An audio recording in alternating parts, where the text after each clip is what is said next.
Welcome to Bite at a Time Books, where we read you your favorite classics one bite at a time. My name is Bree Carlile, and I love to read, and wanted to share my passion with listeners like you.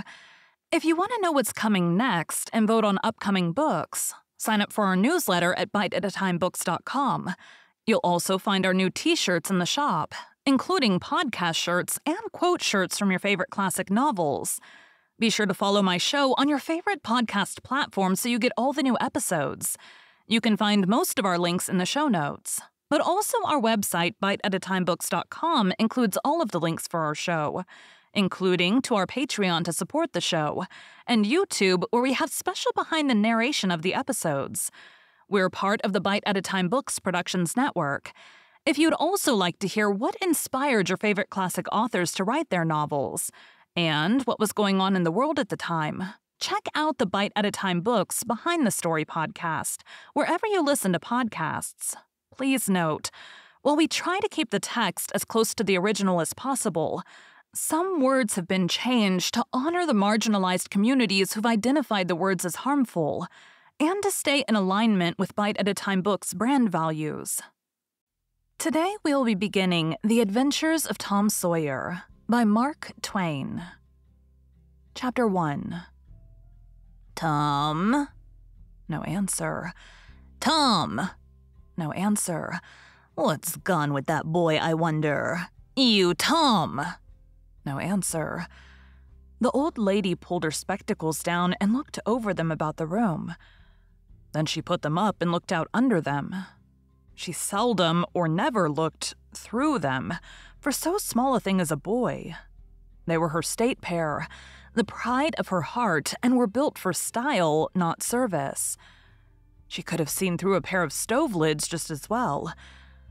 She looked perplexed for a moment, and then said, not fiercely, but still loud enough for the furniture to hear, "Well, if I get hold of you, I'll—" She did not finish, for by this time she was bending down and punching under the bed with the broom, and so she needed breath to punctuate the punches with.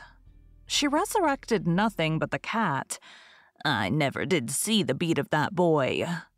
She went to the open door and stood in it and looked out among the tomato vines and Jimson weeds that constituted the garden. No Tom. So she lifted up her voice at an angle calculated for distance and shouted, "You, Tom?" There was a slight noise behind her, and she turned just in time to seize a small boy by the slack of his roundabout and arrest his flight. "There. I might have thought of that closet. What you been doing in there?" "Nothing." "Nothing. Look at your hands and look at your mouth. What is that truck?" "I don't know, Aunt." "Well, I know. It's jam, that's what it is. 40 times I've said if you didn't let that jam alone, I'd skin you. Hand me that switch." The switch hovered in the air. The peril was desperate. "My, look behind you, Aunt." The old lady whirled round and snatched her skirts out of danger. The lad fled on the instant, scrambled up the high board fence, and disappeared over it. His Aunt Polly stood surprised a moment and then broke into a gentle laugh. "Hang the boy, can't I never learn anything? Ain't he played me tricks enough like that for me to be looking out for him by this time? But old fools is the biggest fools there is. Can't learn an old dog new tricks, as the saying is. But my goodness, he never plays them alike, 2 days, and how is a body to know what's coming? He 'pears to know just how long he can torment me before I get my dander up, and he knows if he can make out to put me off for a minute or make me laugh. It's all down again and I can't hit him a lick. I ain't doing my duty by that boy, and that's the Lord's truth, goodness knows. Spare the rod and spile the child, as the good book says. I'm a-laying up sin and suffering for us both, I know. He's full of the old scratch, but laws o' me, he's my own dead sister's boy, poor thing, and I ain't got the heart to lash him somehow. Every time I let him off, my conscience does hurt me so, and every time I hit him, my old heart most breaks. Well, man that is born of a woman is a few days and full of trouble, as the scripture says, and I reckon it's so. He'll play hooky this evening, and southwestern for afternoon. I'll just be obleeged to make him work tomorrow to punish him. It's mighty hard to make him work Saturdays when all the boys is having holiday, but he hates work more than he hates anything else, and I've got to do some of my duty by him or I'll be the ruination of the child." Tom did play hooky, and he had a very good time. He got back home barely in season to help Jim, the small boy, saw next day's wood and split the kindlings before supper. At least he was there in time to tell his adventures to Jim while Jim did 3/4 of the work. Tom's younger brother, or rather half-brother Sid, was already through with his part of the work, picking up chips, for he was a quiet boy and had no adventurous, troublesome ways. While Tom was eating his supper and stealing sugar as opportunity offered, Aunt Polly asked him questions that were full of guile and very deep, for she wanted to trap him into damaging revealments. Like many other simple-hearted souls, it was her pet vanity to believe she was endowed with a talent for dark and mysterious diplomacy, and she loved to contemplate her most transparent devices as marbles of low cunning. Said she, "Tom, it was middling warm in school, weren't it?" "Yes'm." "Powerful warm, weren't it?" "Yes'm." "Did you want to go in a swimming, Tom?" A bit of a scare shot through Tom, a touch of uncomfortable suspicion. He searched Aunt Polly's face, but it told him nothing, so he said, "No'm. Well, not very much." The old lady reached out her hand and felt Tom's shirt and said, "But you ain't too warm now, though." And it flattered her to reflect that she had discovered that the shirt was dry without anybody knowing that that was what she had in her mind. But in spite of her, Tom knew where the wind lay now, so he forestalled what might be the next move. "Some of us pumped on our heads. Mine's damp yet. See?" Aunt Polly was vexed to think she had overlooked that bit of circumstantial evidence and missed a trick. Then she had a new inspiration. "Tom, you didn't have to undo your shirt collar where I sewed it to pump on your head, did you? Unbutton your jacket." The trouble vanished out of Tom's face. He opened his jacket. His shirt collar was securely sewed. "Bother. Well, go 'long with you, I'd make sure you'd played hooky and been a-swimming. But I forgive ye, Tom. I reckon you're a kind of singed cat, as the saying is. Better'n you look. This time." She was half sorry her sagacity had miscarried, and half glad that Tom had stumbled into obedient conduct for once. But Sydney said, "Well, now, if I didn't think you sewed his collar with white thread, but it's black." "Why, I did sew it with white. Tom!" But Tom did not wait for the rest. As he went out the door, he said, "Siddy, I'll lick you for that." In a safe place, Tom examined 2 large needles which were thrust into the lapels of his jacket and had thread bound about them. One needle carried white thread and the other black. He said, "She'd never noticed if it hadn't been for Sid. Confound it. Sometimes she sews it with white and sometimes she sews it with black. I wish to Jiminy she'd stick to one or the other. I can't keep the run of 'em. But I'll bet you I'll lamb Sid for that. I'll learn him." He was not the model boy of the village. He knew the model boy very well, though, and loathed him. Within 2 minutes, or even less, he had forgotten all his troubles. Not because his troubles were one whit less heavy and bitter to him than a man's are to a man, but because a new and powerful interest bore them down and drove them out of his mind for the time. Just as men's misfortunes are forgotten in the excitement of new enterprises. This new interest was a valued novelty in whistling, which he had just acquired from a boy, and he was suffering to practice it undisturbed. It consisted in a peculiar bird-like turn, a sort of liquid warble produced by touching the tongue to the roof of the mouth at short intervals in the midst of the music. The reader probably remembers how to do it if he has ever been a boy. Diligence and attention soon gave him the knack of it, and he strode down the street with his mouth full of harmony and his soul full of gratitude. He felt much as an astronomer feels who has discovered a new planet. No doubt, as far as strong, deep, unalloyed pleasure is concerned, the advantage was with the boy, not the astronomer. The summer evenings were long. It was not dark yet. Presently, Tom checked his whistle. A stranger was before him, a boy a shade larger than himself. A newcomer of any age or either sex was an impressive curiosity in the poor little shabby village of St. Petersburg. This boy was well-dressed too. Well-dressed on a weekday. This was simply astounding. His cap was a dainty thing. His close-buttoned blue cloth roundabout was new and natty, and so were his pantaloons. He had shoes on, and it was only Friday. He even wore a necktie, a bright bit of ribbon. He had a city-fied air about him that ate into Tom's vitals. The more Tom stared at the splendid marvel, the higher he turned up his nose at his finery, and the shabbier and shabbier his own outfit seemed to him to grow.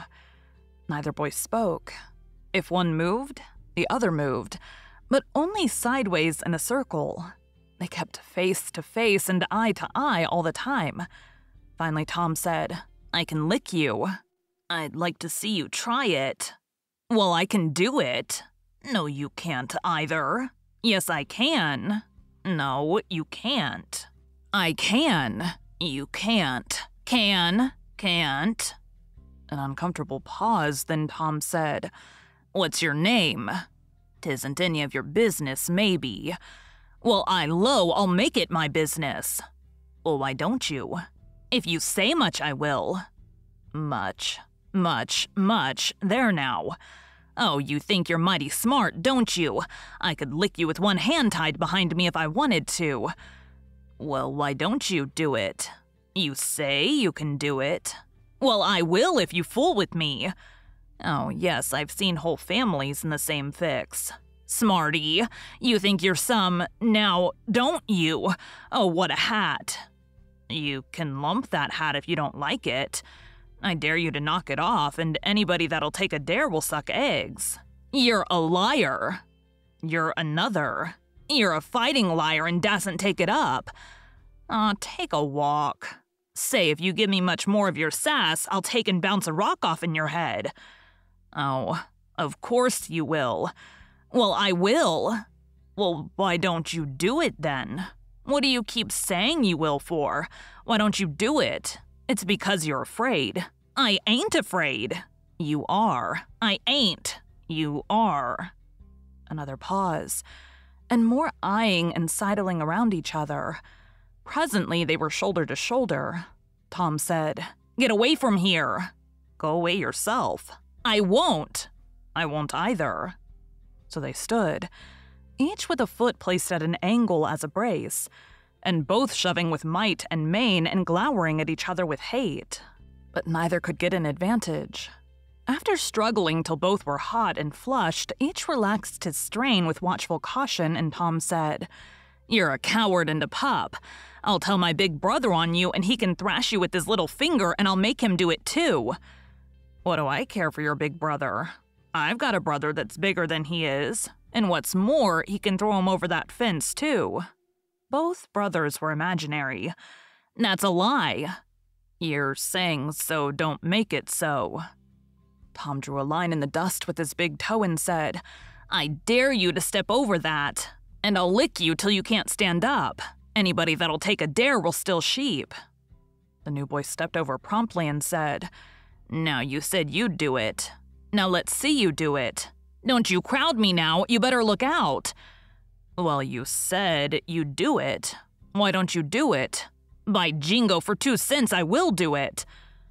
The new boy took 2 broad coppers out of his pocket and held them out with derision. Tom struck them to the ground. In an instant, both boys were rolling and tumbling in the dirt, gripped together like cats, and for the space of a minute they tugged and tore at each other's hair and clothes, punched and scratched each other's nose, and covered themselves with dust and glory. Presently, the confusion took form, and through the fog of battle, Tom appeared seated astride the new boy and pounding him with his fists. "Holler 'nuff," said he. The boy only struggled to free himself. He was crying, mainly from rage. "Holler 'nuff," and the pounding went on. At last, the stranger got out a smothered "nuff," and Tom led him up and said, "Now that'll learn you. Better look out who you're fooling with next time." The new boy went off, brushing the dust from his clothes, sobbing, snuffling, and occasionally looking back and shaking his head, and threatening what he would do to Tom the next time he caught him out, to which Tom responded with jeers and started off in high feather. And as soon as his back was turned, the new boy snatched up a stone, threw it, and hit him between the shoulders, and then turned tail and ran like an antelope. Tom chased the traitor home, and thus found out where he lived. He then held a position at the gate for some time, daring the enemy to come outside. But the enemy only made faces at him through the window and declined. At last, the enemy's mother appeared and called Tom a bad, vicious, vulgar child and ordered him away. So he went away. But he said he lowed to lay for that boy. He got home pretty late that night, and when he climbed cautiously in at the window, he uncovered an ambuscade in the person of his aunt. And when she saw the state his clothes were in, her resolution to turn his Saturday holiday into captivity at hard labor became adamantine in its firmness. Thank you for joining Bite at a Time Books today, while we read a bite of one of your favorite classics. Again, my name is Bree Carlile, and I hope you come back tomorrow for the next bite of The Adventures of Tom Sawyer. Don't forget to sign up for our newsletter at biteatatimebooks.com and check out the shop. You can check out the show notes or our website, biteatatimebooks.com, for the rest of the links for our show. We'd love to hear from you on social media as well.